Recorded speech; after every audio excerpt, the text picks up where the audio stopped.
Baik, tafadhol Ustaz. Baik, kita mulai. Bismillahirrahmanirrahim. Assalamualaikum warahmatullahi wabarakatuh. Alhamdulillah. Alhamdulillahilladzi arsala rasulahu bil huda wa dinil haq liyudhhirahu 'alad dini kullihi walau karihal musyrikun.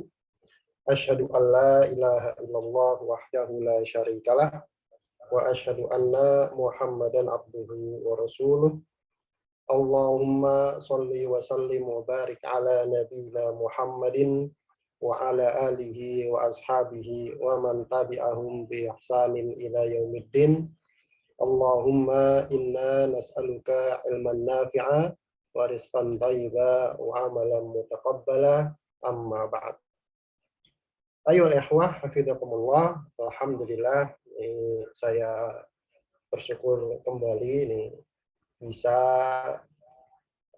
ngaji ilmiah ini mengadakan kembali webinar ya. Setelah terakhir itu seingat saya webinar umumnya begini itu waktu Ramadan ya. Itu terakhir ngobrol-ngobrol singkat seputar bulan Ramadan. Itu di bulan Ramadan.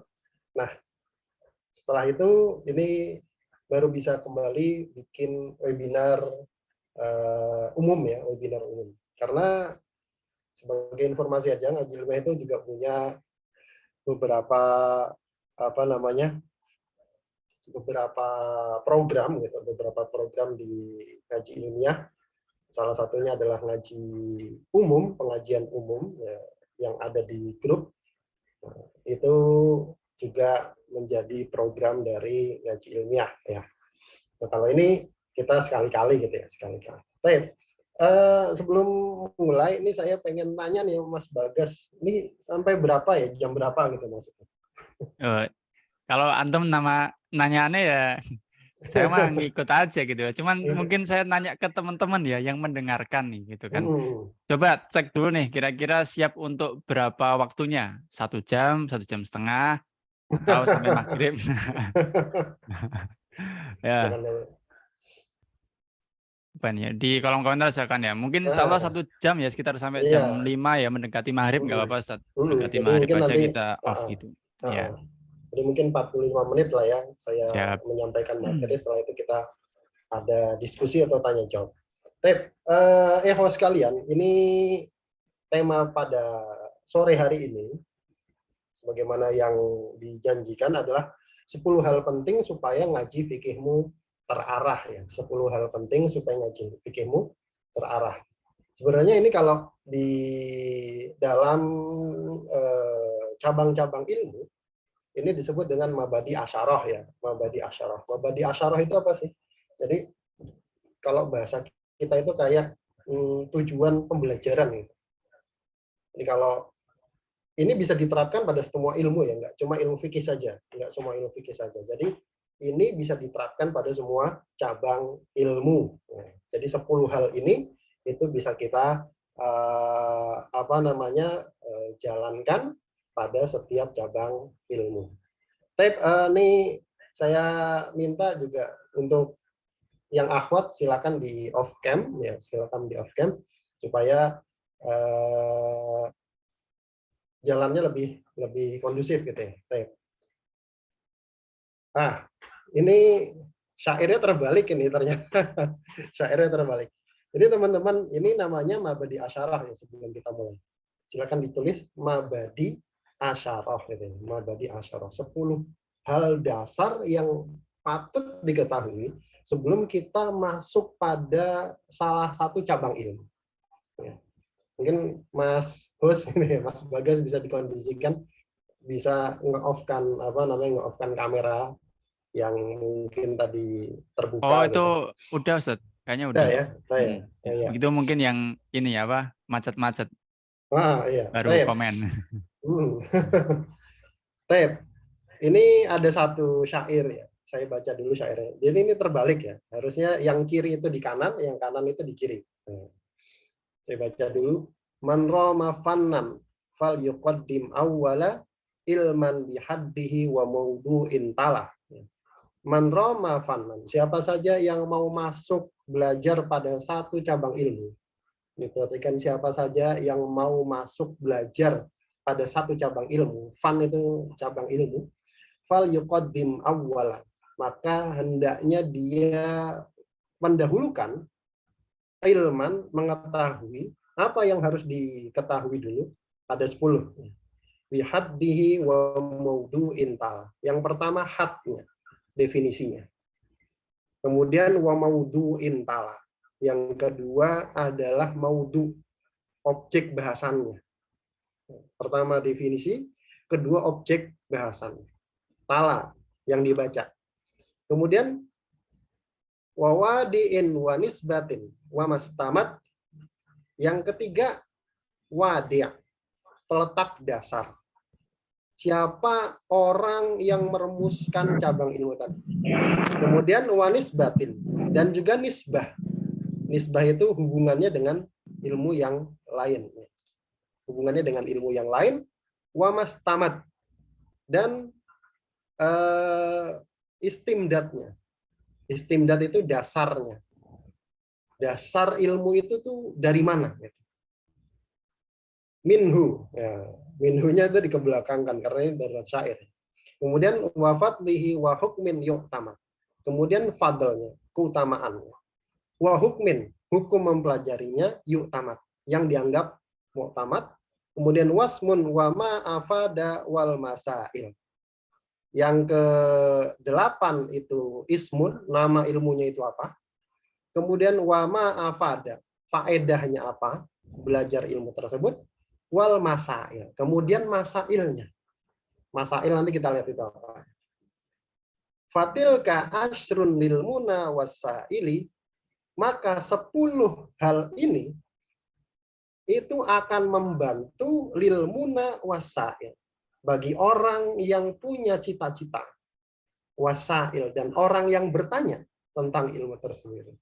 Tentang ilmu tersebut. Wa ba'duhum minha alal ba'di iktasor. Sebagian pelajar, sebagian penuntut ilmu itu ala ba'di iktasor. Itu cuma membatasi untuk mengetahui sebagiannya saja dari 10 ini. Kemudian diakhiri sama beliau, wa man yakun yadri jami'aha intasor. Dan siapa saja yang mengetahui 10-10-nya, maka intasoro, dia akan menang.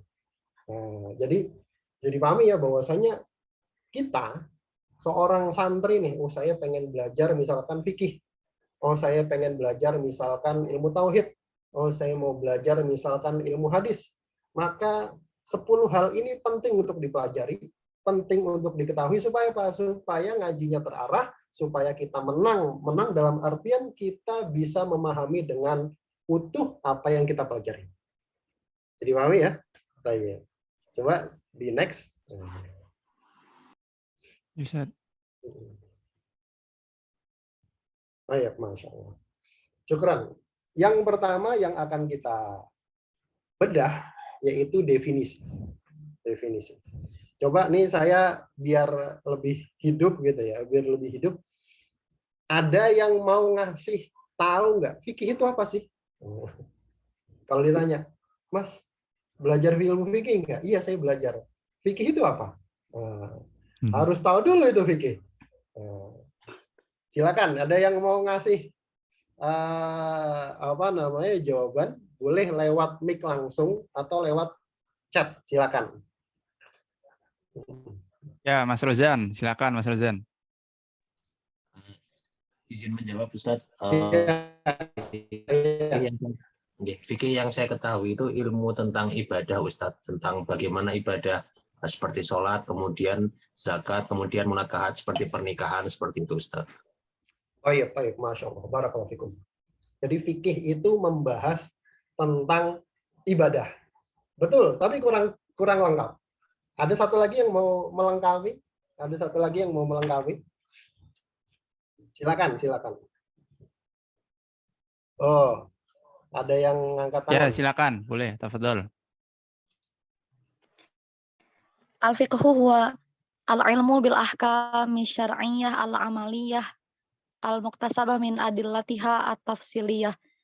Fikih adalah ilmu tentang amalan dari sisi dari amalan, tentang amalan yang diambil dari dalil yang terperinci. Masya Allah. Baik, barakallahu fikum. Ya, betul sekali. Itu adalah definisi ilmu fikih yang biasanya dipakai oleh para ulama. Fikih adalah al-ilmu, sebuah ilmu bil ahkami asyariyah, tentang hukum-hukum syariat. Satu, ilmu tentang hukum syariat. Kita batasi nih, hukum syariat. Kemudian al-amaliyah, yang sifatnya al-amaliyah, sifatnya perbuatan. Hukum syariat yang sifatnya perbuatan. Kemudian al-muktasabu, yang ilmu tadi diperoleh, diambil min adillahha at-tafsiliyah, dari dalil-dalilnya yang tafsil, yang rinci. Apaan tuh kan gitu kan? Apaan tuh? Ilmu tentang hukum yang sifatnya amali, yang sifatnya perbuatan, yang hukum itu diambil dari dalil yang rinci. Nah, kita bedah satu-satu ya. Hukum syariat. Nah, hukum syariat itu apa? Hukum syariat itu apa? Ada yang tahu hukum syariat itu apa aja?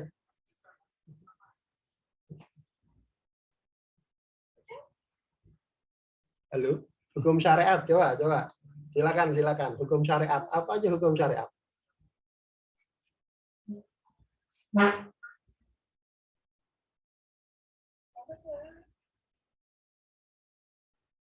Silakan yang mau menjawab dapat pahala.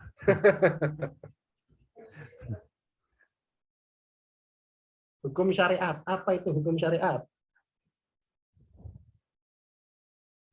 Pas?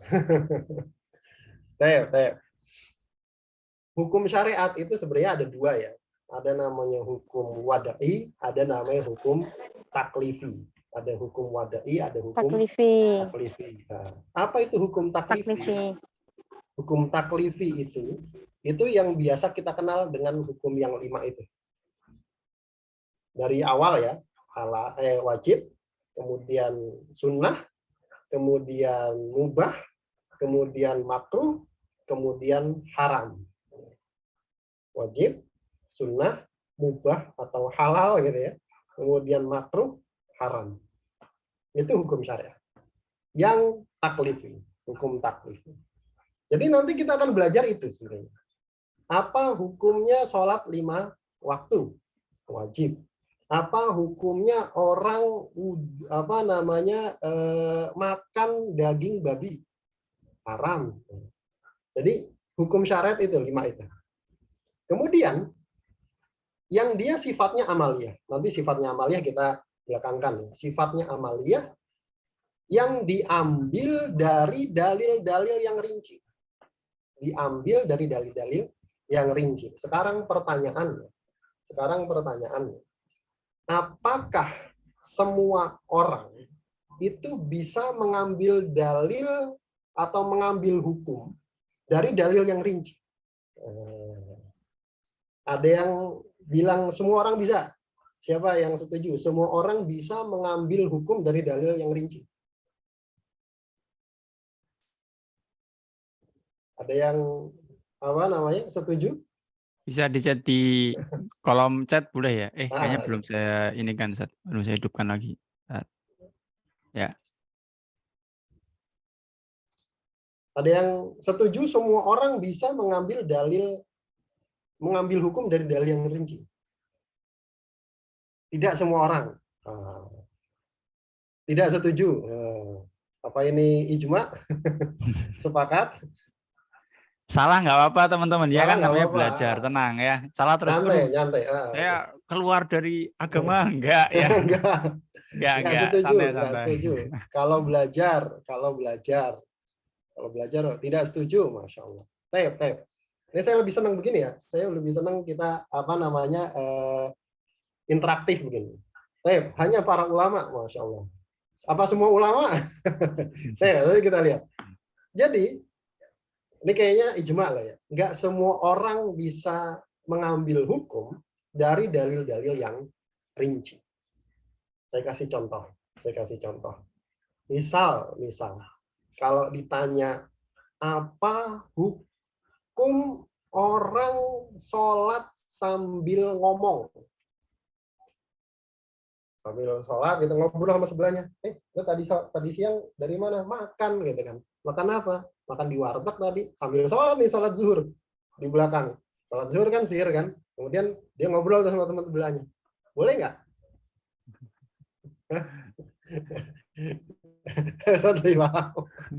Boleh kalau lagi syuting, Iya. Boleh kalau lagi bikin syuting, video ya. Kalau Kalau lagi bikin video salahnya boleh. Nah iya. Nggak boleh ya, sepakat ya, nggak boleh ya, sepakat ya. Masa sambil sholat, kemudian ngobrol sama teman sebelahnya, lu sholat di sini loh gitu kan, ketemu sama temannya misalkan, terus ngobrol gitu. Apa dalilnya? Kalau ditanya gitu ya, namanya hukum kan harus ada dalilnya, pasti ada dalilnya. Ditanya dalilnya apa gitu kan? Maka jawabannya, dalilnya adalah firman Allah Subhanahu wa taala, Qumu lillahi qanitin. Qumu lillahi qanitin. Berdirilah untuk sholat menghadap Allah qanitin, dalam keadaan diam. Dalam keadaan diam. Loh, kan perintahnya buat diam, Ustaz. Ini gitu kan? Berdirilah untuk sholat menghadap Allah dalam keadaan diam. Dalilnya mana gitu kan? Dalil kalau sholat sambil ngobrol itu haram tuh dalilnya mana? Itu kan nggak dalil itu. Paham nggak? Namanya dalil itu kan harus langsung ayatnya nggak ngomong kamu kalau sholat nggak boleh ngomong. Ayatnya nggak ngomong begitu. Benar nggak? Ayatnya nggak ngomong gitu. Ayatnya cuma ngomong berdirilah kamu untuk sholat menghadap Allah dalam keadaan diam. Ayatnya nggak bicara larangan ngobrol kok. Apa coba? Kenapa? Nah, disinilah ilmu usul fikih itu berperan. Bahwasanya para ulama mengatakan salah satu kaidah dalam perintah, bahwasanya kalau ada satu ayat atau satu dalil memerintahkan sesuatu hal, maka dia otomatis adalah larangan untuk mengerjakan lawannya. Jadi pahami?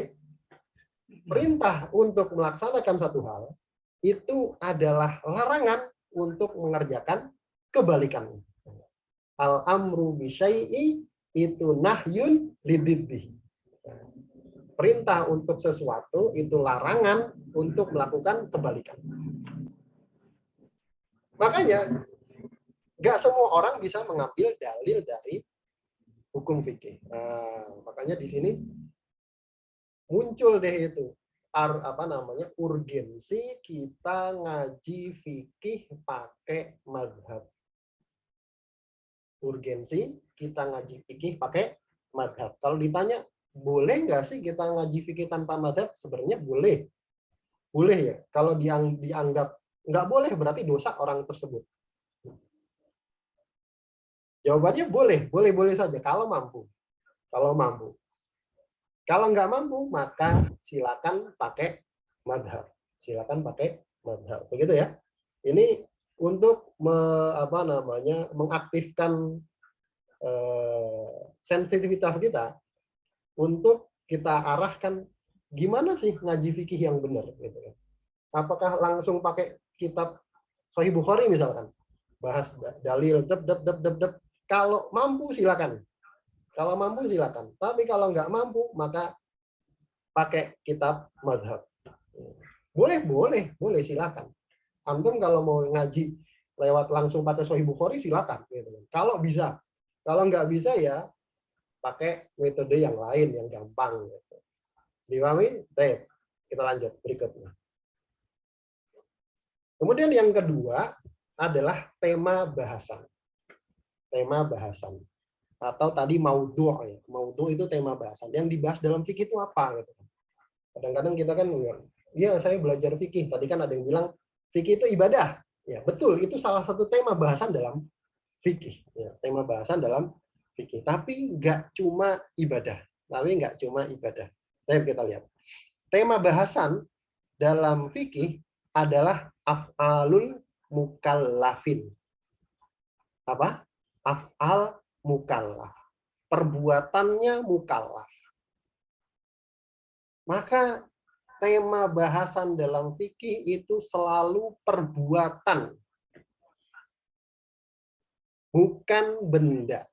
Jadi hukum taklifi itu akan selalu disematkan pada perbuatan, bukan benda. Saya kasih contoh. Misalkan hukum televisi, ada nggak hukum TV? Hukum TV apa sih? Saya sering ditanya tuh.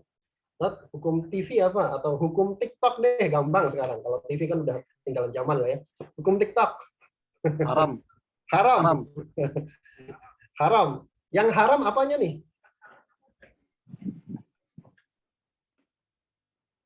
Yang makainya. Yang makainya haram. Joget-joget. Joget-joget. Berarti joget-jogetnya yang haram, bukan TikToknya. Ayo. Hah? Bagaimana? Gak apa-apa. Kita apa namanya? Kita diskusi. Tep. Kontennya, Ustaz. Gimana? Tergantung kontennya, Ustaz. Tergantung kontennya. Berarti yang disematkan hukumnya itu TikToknya atau perbuatan make TikToknya? Perbuatan make TikToknya, Ustaz. Perbuatan make TikToknya. Iya. Berarti bergantung pada isi atau memang haram mutlak? Penggunanya, Ustaz. Penggunanya. Bukan haram. Penggunanya. Musik dalam TikToknya. Sekarang saya lebarkan. Apa hukum alat musik? Haram. Yang haram apanya nih? Lihat alat musik haram nggak? Ada orang bawa gitar, haram nih saya lihat alat musik. Kalau itu enggak. Enggak, berarti apanya yang haram? Memainkannya haram. Mendengarkannya? Haram juga. Haram. Buang alat musik? Membuang alat musik? Membuang. Justru dianjurkan untuk membuang. Berarti sekarang kita paham ya, yang dibahas dalam fikih itu perbuatan, bukan benda. Makanya kalau ada yang bilang alat musik itu haram mutlak, salah. Saya kurang setuju. Kenapa? Karena alat itu nggak bisa dikasih hukum. Benda itu nggak ada hukumnya. Sekarang saya tanya, akhirnya kemudian pertanyaannya dilebarkan. Kalau alat musik itu mutlak haram, kemudian kalau misalkan ada orang ngelihat alat musik haram nggak? Oh nggak haram. Ngupload foto alat musik haram nggak? Oh nggak tahu ya. Kemudian selfie pakai alat musik haram nggak? Kan jadi banyak ya. Makanya sekarang kita bisa paham bahwasanya yang dibahas dalam fikih itu perbuatan orang, bukan benda. Makanya ketika di dalam Al-Quran disebut hurrimat alaikumul maitatu walah hurrimat alaikum al-maitatu walahmal khinzir. Diharamkan untuk kalian itu bangkai, maitah, dan khinzir, daging babi. Di situ ada yang dibuang, apa? Memakan. Diharamkan untuk kalian memakan bangkai dan daging babi. Bisa dipahami ya? Jadi yang dibahas adalah perbuatan mukallaf. Kemudian yang kedua, siapa itu mukallaf? Gitu kan? Siapa itu mukallaf? Siapa mukallaf? Mukallaf itu apa sih? Orang yang dibebani syariat, Ustaz. Orang yang dibebani syariat. Betul. Apa batasannya? Sudah balik, kemudian berakal, Ustaz. Berakal, Masya Allah. Balik dan berakal. Betul. Dua ini adalah orang yang kena beban syariat. Maka kalau belum balik, dia nggak kena beban syariat. Orang gila juga nggak kena beban syariat. Ada orang gila main alat musik, oh haram ya orang gila. Nggak bisa. Nggak bisa. Makanya orang yang tidak kena beban syariat atau bukan mukallaf, dia nggak kena beban syariat. Bisa dipahami nih? Nah, jadi sekarang kita tahu, oh yang dibahas dalam fikih itu ini loh.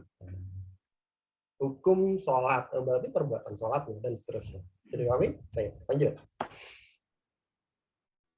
Nah, sekarang yang ketiga, faedah belajar fikih. Atau sekarang pertanyaannya saya ganti. Apa urgensi kita ngaji fikih? Kenapa sih penting? Ngaji fikih, iya penting. Kenapa? Ya pokoknya penting. Apa urgensinya? Silakan. Apa urgensinya? Lebih terarah, lebih Gimana? agar ibadah kita sesuai dengan syariat. Oh iya, Masya Allah. Agar ibadah kita sesuai dengan syariat. Betul. Ada lagi? Agar sesuai tuntunan sunnah. Agar sesuai tentuan sunnah. Masya Allah. Barakallahu fikum. Baik. Iya, betul ya. Urgensi kita ngaji fikih atau faedah kita belajar fikih itu supaya kita bisa tahu mana perintah dan mana larangan. Mana perintah dan mana larangan. Karena enggak semua orang atau orang yang enggak belajar fikih, dia enggak tahu, oh ini larangan. Oh ini perintah. Atau lebih kita jelaskan lagi, kita detailkan. Perintah itu ada yang jazm, ada yang ghairu jazm. Ada yang perintah sifatnya wajib, ada yang perintah sifatnya sunnah. Oh dia perintah tapi nggak wajib. Oh dia perintah tapi wajib. Oh dia larangan tapi harus. Berarti haram. Oh dia larangan tapi nggak tegas. Oh berarti makruh. Oh ini didiamkan sama syariat. Oh berarti mubah. Jadi dengan kita belajar fikih kita tahu mana yang haram, mana yang wajib, mana yang sunnah, mana yang mubah, mana yang makruh, mana yang haram. Maka goals-nya itu apa? Goals-nya adalah amal. Dipahami? Goals-nya adalah amal. Maka percuma kita tahu, oh ini halal, oh ini haram, ini wajib, oh ini sunnah, oh ini mubah, tapi nggak pernah diamalkan. Jadi goals-nya itu kita bisa beramal dengan benar. Sesuai dengan tuntunan syariat. Jadi nggak mungkin kita tahu mana wajib, mana sunnah, mana mubah, mana makruh, mana haram, kecuali kalau nggak belajar ilmu fikih. Bisa dipahami? Baik, lanjut. Nah, sekarang kita belajar yang keempat, yaitu masailnya. Masailnya itu poin-poin pembahasan dalam fikih. Masail dalam fikih itu apa saja sih? Yang dibahas per poinnya di dalam fikih itu apa saja? Nah, para ulama mengatakan bahwasanya fikih itu terbagi atas 4 rubu. Rubu itu apa ya? Rubu itu per 4 kalau diterjemahkan secara bahasa, tapi nggak tepat juga disebutkan per 4. Jadi ada 4 madar ya, 4 fokus di dalam belajar ilmu fikih. Yang pertama adalah fikih ibadah, tata cara ibadah. Kita akan belajar tata cara ibadah. Dari mulai toharoh sampai haji. Biasanya kalau dalam kitab fikih itu dari mulai toharoh sampai haji itu fikih ibadah. Kemudian yang kedua itu bahas tentang muamalah. Muamalah itu apa? Jual beli sehari-hari. Jual beli sehari-hari. Kapan jual beli itu sah? Kapan jual beli itu tidak sah? Kapan jual beli itu dianggap riba, gitu kan? Apa itu yang disebut dengan riba dan seterusnya. Muamalah. Kemudian yang ketiga yaitu berkaitan dengan munakahat atau usroh. Fikih tentang pernikahan. Ada nggak? Ada. Dari mulai cara ngelamar itu bagaimana, khitbah bagaimana, kemudian syarat-syarat nikah itu apa saja supaya sah, dan sampai kepada permasalahan talak, mengurus anak, Hadonah apa namanya ya hadonah itu per pendidikan anak, pendidikan. Siapa yang ngurus anak gitu? Siapa yang ngurus anak setelah perceraian dan seterusnya. Itu tentang munakahat. Kemudian yang terakhir adalah tentang jinayat. Jinayat itu apa? Jinayat itu tentang pidana. Hukum pidana. Oh, orang ini berarti dia melanggar pidana, hukumannya ini. Kalau dia melakukan ini, maka hukumannya ini, dan seterusnya. Itu 4 rubu masail dalam permasalahan fikih. Apakah semuanya wajib dipelajari? Nanti kita lihat. Apakah 4-4-nya itu wajib dipelajari? Nanti. Nah. Ya. Jadi masailnya itu ya, masailnya. Contoh misalkan, wudu itu syarat sah sholat. Niat itu wajib. Itu namanya masail. Niat itu wajib. Nanti ada fikih masail, ada fikih dalil. Fikih masail itu apa? Fikih masail itu sudah jadi. Fikih masail itu sudah jadi. Contoh misalkan kitab apa namanya Yakut Nafis itu ya, yang insya Allah nanti dipelajari di madrasah fikih, itu sifatnya fikih masail. Fikih masail itu apa? Dia langsung belajar poin. Kita nggak disibukkan dengan dalil, tapi kita langsung poin. Oh, hukum ini tuh ini. Rukun syarat, rukun sholat ada berapa, kemudian rukun wudhu ada berapa, kemudian pembatal wudhu apa saja, kemudian sunnah-sunnah wudhu apa saja, langsung. Itu namanya masail, fikih masail. Ada juga namanya nanti fikih dalil. Fikih dalil itu contohnya apa? Contohnya Bulughul Maram, itu fikih dalil. Jadi fikih dalil. Jadi dari dalil kemudian diekstrak menjadi hukum. Itu namanya fikih dalil. Mana yang bagus? Dua-duanya bagus. Silakan mau belajar yang mana silakan. Tapi untuk pemula disarankan itu biasanya pakai fikih masail dulu. Kenapa? Karena dia belum punya alatnya.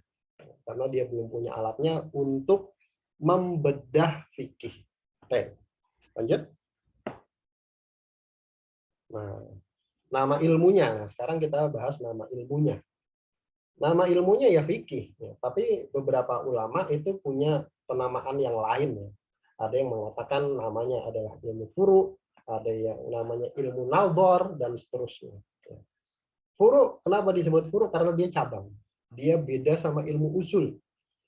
Membedakan dengan ilmu usul. Usul itu apa? Akidah. Kalau furu itu fikih. Asal kata fikih dari mana? Ada yang tahu asal kata fikih dari mana?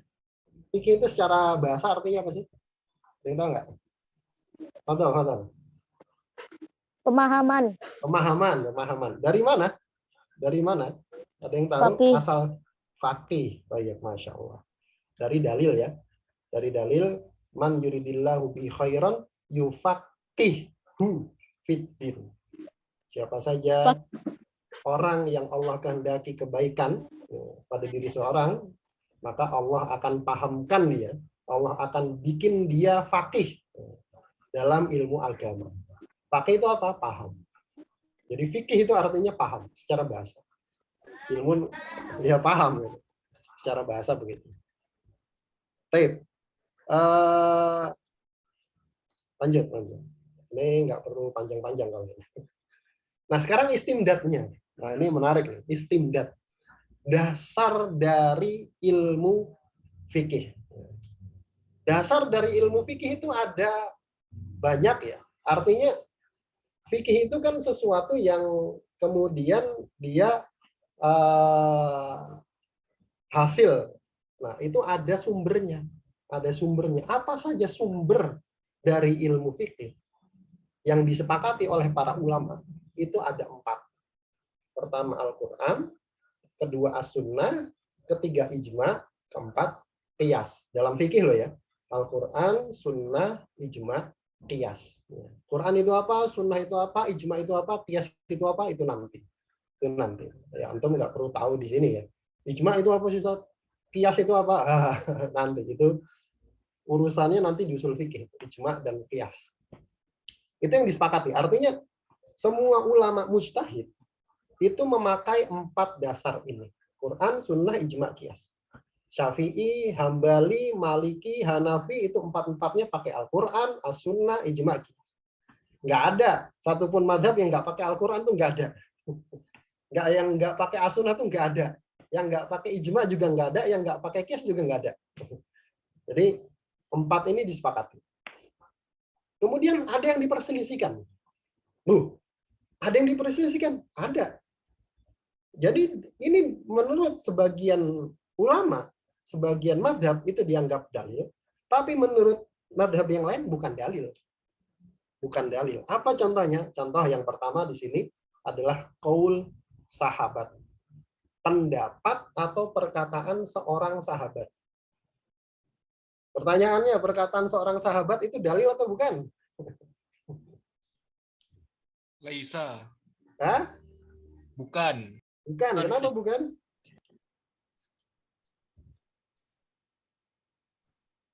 Hah? Ada yang menganggap itu dasar, ada yang enggak.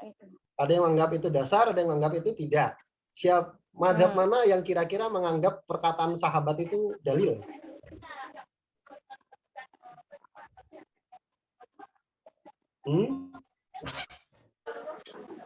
Madhab mana? Madhab mana Mas Bagas, tahu nggak? Hambali ya, Ustaz. Hambali, ya betul. Hambali. Jadi madhab Hambali itu mengatakan qaul sahabat itu dalil. Qaul sahabat itu dalil. Makanya Hambali mengatakan kunut subuh itu nggak ada, gitu kan? Itu makruh ya, atau ada yang mengatakan bid'ah. Kenapa? Karena berdasarkan pada pendapat satu orang sahabat yang mengatakan aibunaya muhdah. Itu kan pendapat satu orang sahabat. Iya, menurut Hambali. Menurut Hambali itu sah. Boleh nggak? Boleh. Antum menganggap kunut subuh itu tidak disyaratkan, boleh nggak? Boleh. Menurut madhab Hambali. Boleh. Sah boleh. Silakan. Silakan. Ya. Tapi menurut madhab Syafi'i tidak. Kenapa? Karena tidak semua sahabat itu mujtahid. Tidak semua sahabat itu mujtahid. Itu dasarnya. Tidak semua sahabat itu mujtahid. Cuma sahabat-sahabat tertentu saja yang ucapannya itu jadi dalil. Kenapa? Karena beliau-beliau mujtahid. Kemudian contoh yang kedua adalah perbuatan penduduk Madinah. Amal ahlu Madinah. Ada yang tahu ini dalil madhab mana nih? Perbuatan penduduk Madinah kok jadi dalil? Imam Malik, Ustaz. Imam Maliki. Malik. Imam Malik. Iya, Maliki. Loh, perbuatan penduduk Madinah ini dalil menurut Imam Malik. Kenapa? Karena penduduk Madinah itu hidup bersama dengan Rasulullah dulu ya. Nenek moyangnya itu hidupnya bareng Rasulullah. Mereka akan mewarisi perbuatan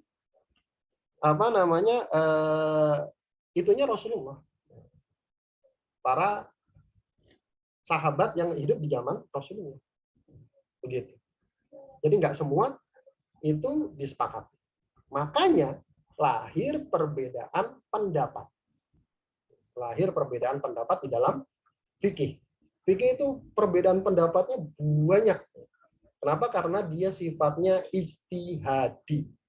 Sifatnya istihadi. Makanya, jadi teman-teman kalau belajar fikih malah jadi kaku, lah itu lain. Itu berarti ada yang keliru dalam metode belajar.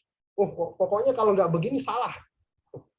Kalau nggak begini berarti dia menyelisihi sunnah, dia menolak sunnah. Ini sudah bahaya ini. Tuduhan menolak sunnah ini bahaya loh. Antum jangan sembarangan menyamakan. Salah. Menyamakan tuduhan menolak sunnah. Orang menolak hadis itu hukumnya apa? Coba saya tanya. Ada orang nolak sunnah, apa hukumnya? Murtad nggak kira-kira? Ada orang nih nolak sunnah nih, murtad nggak? Murtad. Orang nolak sunnah murtad. Antum menyematkan. Kalau ada orang yang mudah-mudahan antum nggak. Ada orang menyematkan katanya, ini berarti dia menolak sunnah menolak as-sunnah. Nah ini bahaya ini. Berarti dia secara tidak langsung itu mengatakan orang tersebut murtad. Padahal ini permasalahan istihadiyah. Sekarang saya tanya sebelum kita lanjut. Dari perbedaan pendapat dalam permasalahan fikih. Misal permasalahan cabang ya, bukan permasalahan yang pokok, permasalahan istihad. Jangan sampai nanti, oh berarti kalau gitu sholat subuh kalau ada yang bilang 3 rakaat nggak apa-apa. Enggak, ya bukan. Jadi yang permasalahan cabang.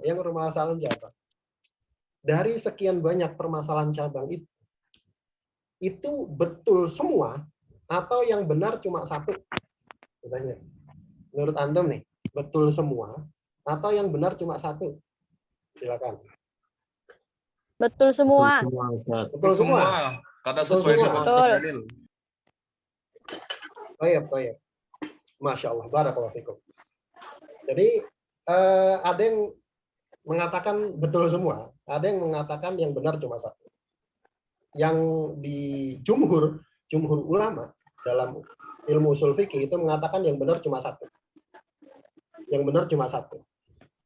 Dari sekian banyak ya, yang benar cuma satu. Kalau salah berarti dosa dong? Enggak. Kenapa? Karena ini permasalahan ijtihadiyah. Kalau salah pahalanya 1, kalau benar pahalanya berapa? 2. Pahalanya 2. Jadi 2. Jadi yang benar cuma 1. Yang benar cuma 1. Itu yang rojih menurut jumhur ya, menurut jumhur ulama usul fikih. Meskipun memang ada yang mengatakan betul semua. Cuma jumhur mengatakan yang benar cuma 1. Sama, misalkan begitu. Dalam permasalahan kunut subuh misalkan. Yang benar ya cuma 1 di antara yang bilang disunnahkan, kemudian makruh, kemudian bid'ah, itu yang benar cuma 1.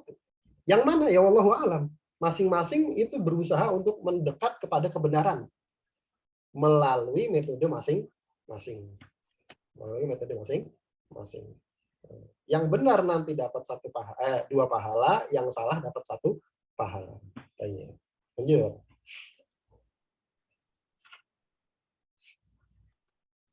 Nah, sekarang hukum mempelajari ilmu fikih. Ya, hukum mempelajari ilmu fikih. Langsung gampangnya ada 3. Ada yang fardu ain, ada yang fardu kifayah, ada yang sunnah. Ada yang fardu ain, ada yang fardu kifayah, ada yang sunnah. Baik. Dari yang 4 rubu tadi, ibadah, muamalah, munakahat, jinayat, itu fardu ain semua enggak? Lalu ibadah, muamalah, munakahat, jinayat, ini fardu ain semua enggak? Fardu ain semua, Ustaz. Enggak, Ustaz. Fardu Ada ain yang semua? fardu kifayah. Ada yang fardu kifayah.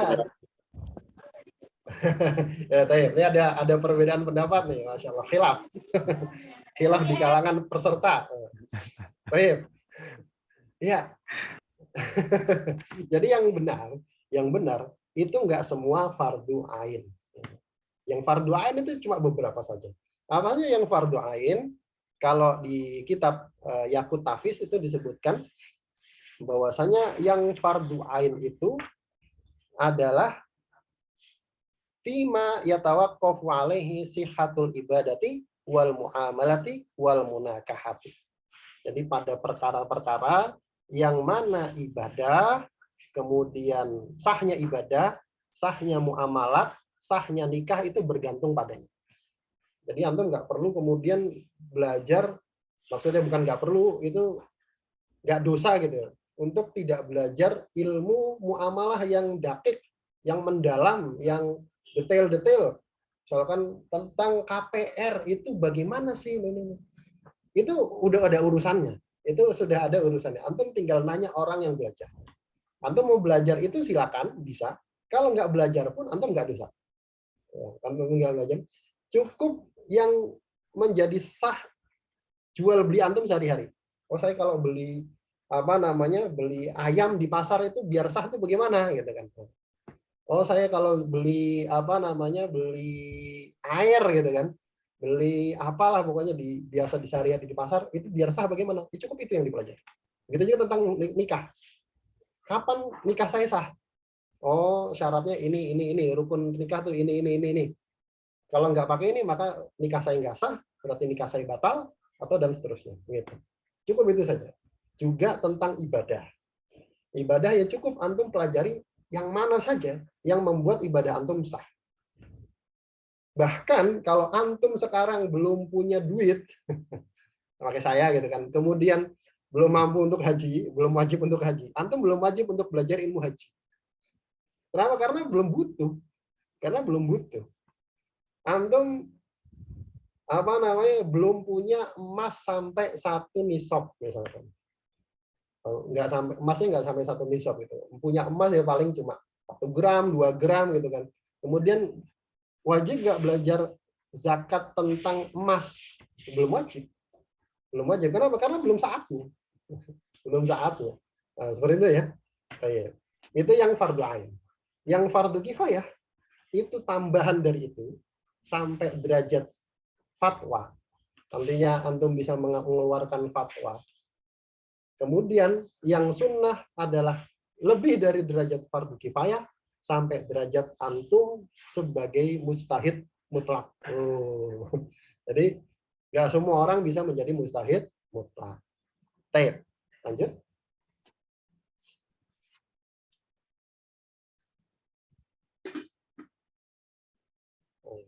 Hubungannya dengan ilmu lain. Atau nisbah ya. Nisbah atau hubungannya dengan ilmu yang lainnya. Hubungannya dengan ilmu yang lain ini sebutannya adalah al-mutaghayyirah laha. Al-mutaghayyiratu laha. Apa itu al-mutaghayyiratu laha? Dia berbeda dengan ilmu-ilmu yang lain. Karena objek bahasanya beda. Dengan ilmu tafsir dia beda, kemudian ilmu hadis dia beda. Beda sama ilmu-ilmu yang lain. Ilmu-ilmu yang lain misalkan kayak ilmu bahasa, itu dia nanti akan punya hubungan dengan banyak sekali ilmu. Kenapa? Karena ilmu bahasa. Karena ilmu alat. Biasanya kalau ilmu alat dia punya banyak hubungan, tapi kalau ilmu ini dia punya itu sendiri. Taib. Tafadhal Ustaz Abu Fudail. Tafadhal. Kemudian berikutnya keutamaan ilmu fikih. Sekarang kita belajar tentang keutamaan ilmu fikih. Apa sih keutamaannya ilmu fikih? Nah, ilmu fikih ini punya kedudukan yang tinggi di dalam syariat. Ya, ilmu yang ali, ya, ilmu yang tinggi. Tapi kecuali atau selain ilmu tauhid, ilmu tafsir dan ilmu hadis. Disebutkan begitu. Ilmu tafsir tapi nggak semua orang wajib belajar. Tapi dia afdol. Tapi dia afdol dari sisi tersebut. Begitu juga ilmu hadis. Ilmu hadis nggak semua orang wajib belajar. Tapi dia afdol dari sisi ilmu hadis itu adalah pembantu untuk belajar ilmu fikih. Begitu. Nah, apa sisi keutamaannya? Sisi keutamaannya karena berkaitan dengan halal dan haram. Tadi, berkaitan dengan halal dan haram, perintah dan larangan. Seorang yang tidak belajar ilmu fikih, maka dia tidak akan bisa membedakan mana halal, mana haram, mana wajib, mana sunnah, mana makruh, mana mubah. Begitu. Itu keutamaannya ada di situ. Keutamaannya ada di situ. Makanya penting sekali teman-teman belajar ilmu fikih.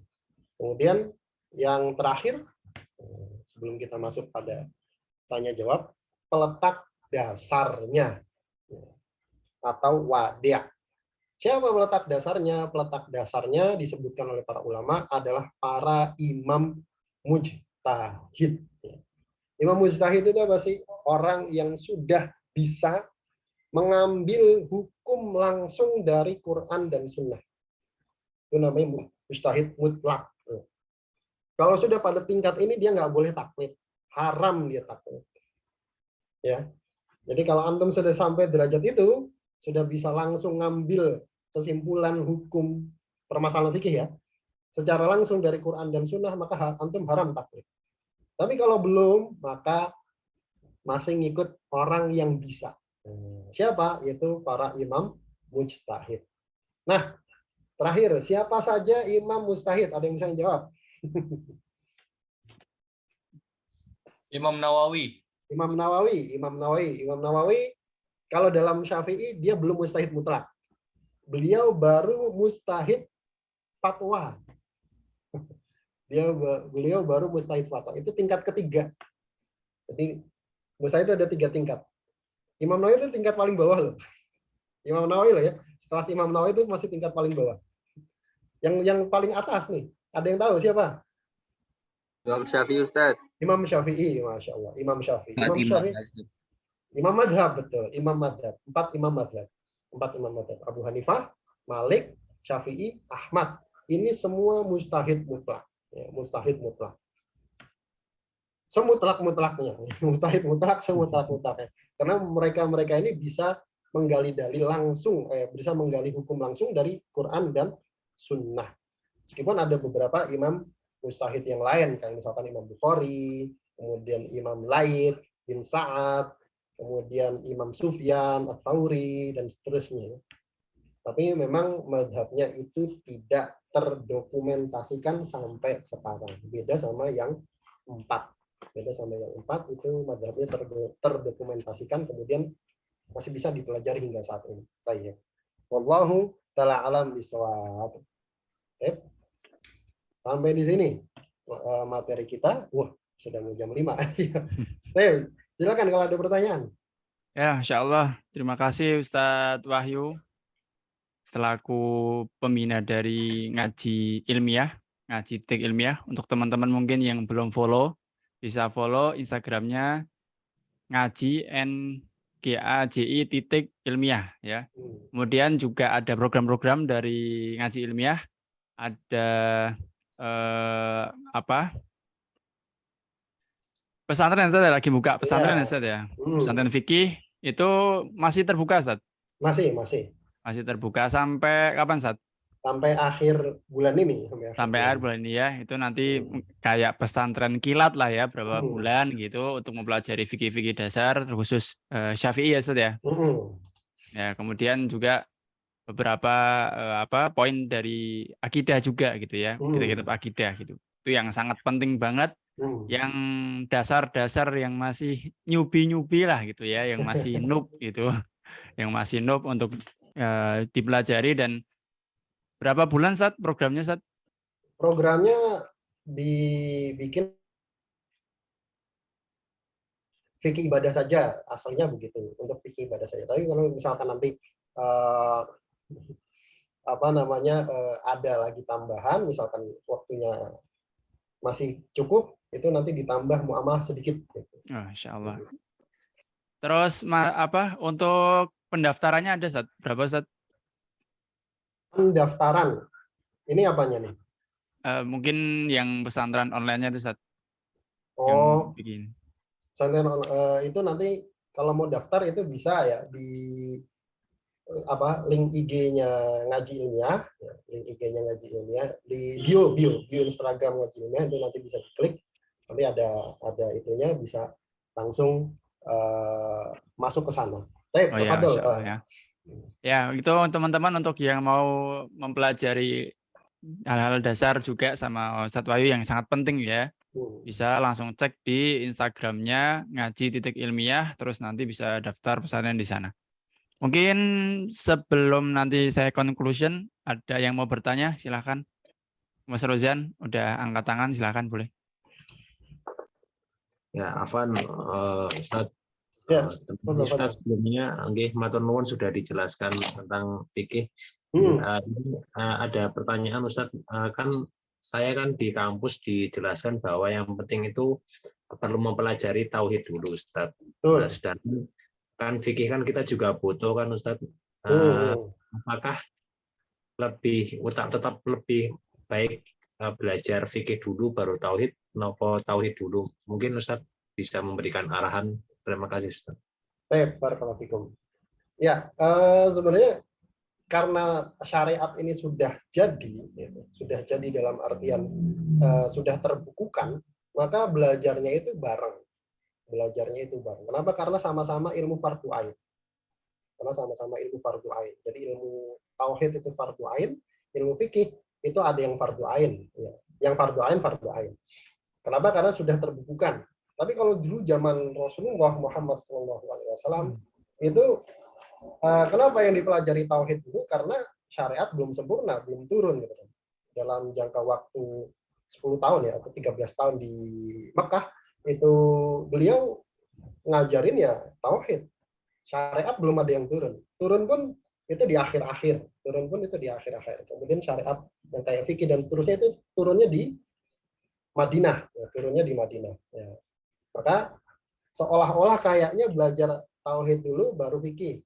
Tapi karena sekarang itu sudah jadi, syariat itu sudah sempurna, maka belajarnya bareng. Tapi kalau ditanya mana yang lebih utama, apakah ilmu fikih atau ilmu tauhid, tetap jawabannya ilmu tauhid. Kenapa? Karena para ulama pun ngomong begitu tadi ya. Ilmu fikih ini utama daripada ilmu lain kecuali ilmu tauhid, ilmu tafsir, ilmu hadis. Kenapa? Karena salah satu syarat sah ibadah, nomor satu semua ibadah, itu apa? Ada yang tahu nggak? Nomor satu syarat sah ibadah. Syarat sah Islam. Kalau nggak Islam, maka nggak sah ibadahnya. Ya mau kita wudhu, kayak apapun, tapi kalau nggak Islam ya nggak sah. Makanya disebut dia lebih utama. Begitu ya. Baik, bisa dipahami? Bisa Ustaz. Jazakumullah. Jazakallahu khairan. Barakallahu fikum. Madrasah Tauhid masih dibuka. Oh, ini Madrasah Tauhidnya sudah berjalan hampir sebulan. Jadi nanti ya, nanti. Silakan lagi. Silakan Mbak Wiwin Syafaat, boleh open mic. Ini kayaknya laki-laki. Oh, Mbak Win atau Mas? Laki-laki, Bang. Oh, laki-laki. Sorry. Oke, Afwan Ustaz, kan tadi diajarin masalah kita kayak sebagai mukallid itu kan bermazhab. Ini kan di daerah aneh, Ustaz. Kebanyakan dia mengajarkan suatu buku mazhabnya itu ini, tapi setelah pengajarannya itu beda dengan apa yang diajarkan di buku itu gimana Ustaz? Saya melenceng dari kitab. Iya Ustaz, betul Ustaz. Jazakallahu khair Ustaz. Iya. Iya. Karena memang itu masalahnya di negeri kita ya. Kadang-kadang yang dipelajari di kitab itu tidak diamalkan. Makanya tadi saya katakan bahwasanya goalsnya ngaji fikih itu amal.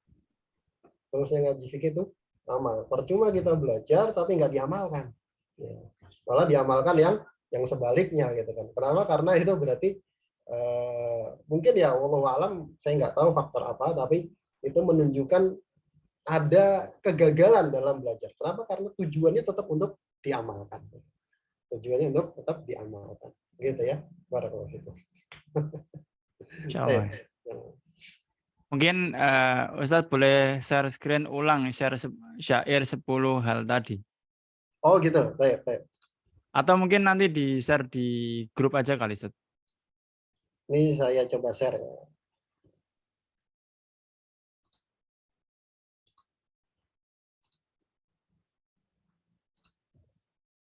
Oh iya, di sini juga terbalik ya. Iya, soalnya juga terbalik. Mungkin nanti aja di-share di grup aja. Baik. Mungkin satu pertanyaan terakhir, silakan. Kita masih jam 5. Tafadhol. Yang sudah di timur sudah azan ya. Ya. Satu lagi silakan kalau ada. Kalau nggak ada gitu. Oh, itu ada Ustaz. Muhammad Rizky. Silakan. Assalamualaikum Ustaz. Waalaikumsalam warahmatullahi wabarakatuh. Izin bertanya Ustaz mengenai ibadah. Dalam sholat apa kita harus mengetahui arti dan makna dalam setiap gerakan sholat? Gimana? Yang kita lakukan. Arti dan makna. Dalam sholat apakah kita harus arti dan makna dalam setiap gerakan sholat apa kita harus tahu? Oh, tep. Ya, begini. Di dalam mazhab Syafi'i, setahu saya ya, cukup kita mengetahui makna bacaan sholat yang wajib saja. Cukup kita mengetahui makna dan bacaan sholat yang rukun, yang rukun saja. Dan itu pun diketahui secara umum saja, nggak perlu detail gitu. Secara umum saja. Supaya apa? Supaya sah. Begitu. Jadi yang rukun-rukun saja. Fatihah, kemudian yang rukun itu sedikit, yang takbiratul ihram ya pasti tahu lah ya takbiratul Fatihah gampang. Ada di Quran, kemudian tasyahud, sholawat, kemudian satu lagi ya itu tasyahud dan sholawat ya. Itu saja yang wajib untuk diketahui makna gitu. Jadi tidak harus semua kita tahu arti dan maknanya itu. Iya, nggak perlu, dalam arti nggak wajib. Artinya kalau antum nggak tahu pun tetap sah sholatnya. Iya. Iya, kalau Oke, terima kasih untuk para penanya dan tidak ada hadiah, Ustaz ya. Harusnya tadi siapin ini Ustaz, apa hadiah tipis-tipis ya. Mungkin next ya, insya Allah kita pikirkan lagi gitu. Atau setelah ini juga saya menginfokan untuk teman-teman yang ikut kajian ini, nanti poin-poinnya bisa di-share lewat story dan juga tag ngaji ilmiah ya, ngaji ilmiah. Dan semoga dari story itu bisa apa namanya menjadi salah satu pintu awal untuk teman-teman yang lainnya yang nggak tahu jadi tahu gitu ya. Dan apa insya Allah kita atau teman-teman yang meng-share itu akan dapat pahalanya juga sampai hari kiamat kalau diamalkan untuk yang melihat gitu ya. Amin. Jadi mungkin sebelum kita closing statement Ustaz, sebelum kasih apa namanya kata-kata motivasi mungkin. Ini saya mau sedikit merangkum ya teman-teman dari yang saya catat. Jadi yang pertama kita mempelajari tentang 10 hal penting supaya ngaji fikih itu terarah. Jadi pertama ada definisinya fikih itu apa, kemudian hukum syariatnya, kemudian terkait tema bahasan fikih, dan terus habis itu ada faedah belajar fikih. Ya, salah satunya faedahnya adalah bisa mengetahui perintah dan larangan gitu, dan goals-nya adalah amalan itu yang mungkin perlu digaris tebal ya Ustaz ya. Goal-nya adalah amalan gitu ya. Kemudian tadi ada masail atau contoh-contoh masalah fikih yang terfokus pada 4 poin ya. Yang pertama ada tata cara ibadah, ada muamalah tuh jual beli sehari-hari, misalnya beli di Tokped, Shopee gitu ya, dan sebagainya, apakah sah gitu kan nggak ketemu orangnya gitu. Nah itu kemudian ada nikah dan pidana ya. Tentunya kalau nikah itu harus ada calonnya dulu ya Ustaz ya. Betul. Kalau nggak ada. Oke, kemudian habis itu ada nama-nama ilmunya. Kalau furuk itu kan cabang itu lebih ke arah fikih, kalau usul itu berhubungan dengan akidah gitu ya. Dan fikih tadi yang kita pelajari adalah paham ya pada intinya ya, apa sebagaimana dalam sebuah hadis yang sudah disampaikan tadi, man yuridillahu bihi khairan yufaqihu fiddin. Kalau Allah memberikan kebaikan kepada seorang hambanya, maka Allah jadikan dia orang yang faqih, yang paham terhadap ilmu fikih dan amalan-amalannya gitu ya. Kemudian terus juga ada poin istimdad dan dasarnya atau dasarnya gitu. Dasarnya tadi ada Al-Quran, As-Sunnah, Ijma, Qiyas. Nah, Ijma itu apa, Qiyas itu apa, belum dijelaskan, nanti bisa gabung di kelas ngaji ilmiah ya, di kelasnya ngaji ilmiah yang ya tipis-tipis lah. Ya bisa nggak gabung di ngaji ilmiah supaya lebih tertata, lebih paham lagi gitu kan, karena ada beberapa poin yang disampaikan secara detail di sana sama Ustadz Wahyu gitu. Kemudian juga tadi terkait poinnya juga bahwasanya apa namanya ada yang menjadi perdebatan gitu ya. Jadi kalau kita nggak tahu, oh kok orang itu sholatnya gini ya, orang itu sholatnya gini ya, kakinya kok gini, itu satunya gini, maka yang harus diperhatikan adalah kitanya sudah sampai mana memahami fikihnya gitu ya. Kalau sampai kaku berarti ya perlu apa namanya dilemeskan lah gitulah ya. Kalau udah kaku belum. Kemudian juga terkait hukum belajar fikih ada fardu ain, fardu kifayah, dan sunnah. Kalau fardu ain itu yang harus benar-benar kita, fardu kifayah itu bisa udah tercover gitu ya sama beberapa orang yang sudah lebih paham ilmunya, dan juga yang sunnah. Dan yang fardu ain tadi poinnya yang dari Ustadz Wahyu adalah sah, yang paling penting adalah sah dalam ibadah, kemudian sah dalam muamalah, dan sah dalam nikah, ya, kurang lebih seperti itu. Jadi intinya yang sehari-hari ya gitu ya Ustaz ya. Jangan sampai terlalu tinggi perbedaan A, B, C ditanya pembatal wudhu apa ya. Nah itu hal yang keliru gitu ya. Maka justru yang dipertanyakan adalah yang itu dulu sebelum ilmu-ilmu yang lainnya gitu. Kemudian tadi hubungan dengan ilmu yang lain ya. Kalau ilmu alat itu hubungannya banyak banget gitu ya Ustaz ya. Dan kalau detailnya lagi-lagi nanti teman-teman bisa ikut kelasnya ngaji ilmiah gitu. Kemudian terus ada keutamaan ilmu fikih atau fadilah-fadilahnya. yaitu tadi ya bisa membedakan halal dan haram gitu. Meskipun tadi ilmu fikih lebih tinggi ketimbang 3 tadi, yaitu ilmu tauhid, tafsir dan hadis gitu ya. Dan yang terakhir adalah peletakan dasar ya, peletak dasarnya yang membuat atau siapa sih yang awal-awal membuat fikih ini ya tadi ya 4 imam mazhab gitu ya, Hanafi, Hambali, Maliki, Syafi'i gitu ya. Ada 4 imam mazhab yang mana benar-benar mujtahid mutlak, kekal yang benar-benar sudah mentok gitu ya Ustaz ya. Saking banyaknya ilmunya gitu ya, saking banyaknya ilmunya. Terus juga poinnya tadi dari beberapa pertanyaan, setelahnya itu adalah terkait belajar tauhid dulu apa fikih dulu. Jawabannya kedua-duanya bisa dibarengi ya. Dan tadi poinnya dari Ustadz Wahyu juga, tauhid itu jelas tetap nomor 1 karena semua ibadah kita nggak bisa diterima kecuali dalam kondisi Islam gitu ya. Dan terkait belajar fikihnya, mana yang lebih utama, jawabannya adalah yang dilakukan sehari-hari dulu. Ya, kalau jadi karyawan ya berarti belajar fikih karyawan misalnya gitu ya. Kalau mau sholat ya berarti belajar fikih sholat. Kalau mau apalah yang lainnya puasa berarti belajar fikih puasa. Jadi disesuaikan gitu ya. Kalau mau nikah juga belajar fikih nikah gitu ya. Ya kurang lebih kayak gitu beberapa poin yang saya catat di sini. Dan juga tambahan sedikit dari saya, ini juga menunjukkan kepada kita bahwasanya ya kalau memang dari kita banyak yang belum paham, maka janganlah ikutan pencaksilat gitu ya Ustaz ya.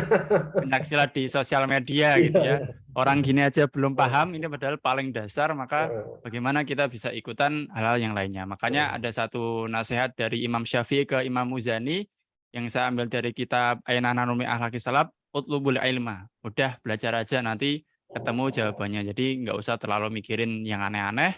Kita fokus saja belajar, niat karena Allah, dan semoga dari kita semua bisa dimudahkan untuk menjadi orang yang fakih tadi gitu ya, yang fakih dan bisa menjadi muslim yang berakhlak mulia itu ya Ustaz ya, berakhlak mulia karena agama Islam itu kulluhu akhlak ya, semuanya adalah tentang akhlak sebagaimana Allah berfirman wa innaka la'ala khuluqin azim ya. Sesungguhnya Rasulullah SAW punya akhlak yang mulia dan akhlak di situ bisa diartikan juga dengan Islam gitu ya. Mungkin itu poin-poin dari saya. Selanjutnya terakhir Ustadz Wahyu silakan sedikit nasihat untuk kita yang masih seperti remukan rengginang dalam kualitas belajar. Silakan Ustadz. Ya, sama saya juga ya. Saya juga masih belajar. Cuma saya ambil satu nasihat dari Syekh Abdurrahman bin Nasir As-Sa'di di kitab Qawaidul Hisan ya, beliau mengatakan kullu man salaka tariqan wa amila amalan wa atahu min abwabiha wa turuqihi al-musilati ilaihi fala budda an yufliha wa yanjaha. Setiap orang yang menempuh jalan dan mengamalkan amalan dan mendatangi sesuatu dari pintunya dan jalan yang menyampaikan kepada pintu tersebut, maka pasti dia akan sukses, dia akan berhasil. Jadi intinya kalau mau belajar sesuatu itu dari pintunya, jangan manjat, jangan dipanjat, jangan dipanjat jebol atap, nyongkel jendela, jangan. Kalau mau belajar dari pintunya, berarti bertahap gitu lah, gitu. Wallahu a'lam. Masya Allah, itu terima kasih semuanya dan Ustadz Wahyu, hafizallahu ta'ala, semoga Allah senantiasa jaga Ustadz Wahyu dan keluarga dan dimudahkan untuk senantiasa berdakwah dan Allah cukupkan segala urusannya dari jasmani maupun rohaninya dan semoga kita yang penuntut ilmu ini semoga dimudahkan juga untuk senantiasa memuliakan ilmu karena lagi-lagi tanpa ada kemuliaan ilmu itu tidak akan pernah memuliakan kita gitu ya, termasuk memuliakan guru-guru kita dan mendoakan guru-guru kita. Mungkin itu dari saya, kurang lebihnya mohon maaf. Kalau ada kelebihan datangnya dari Allah, kalau ada kesalahan dari saya pribadi, kita tutup dengan bacaan hamdalah dan penutup majelis. Alhamdulillahirabbil alamin. Subhanakallahumma wa bihamdika asyhadu an la ilaha illa anta astaghfiruka wa atubu ilaik. Wassalamualaikum warahmatullahi wabarakatuh. Jazakumullah khairan Ustaz.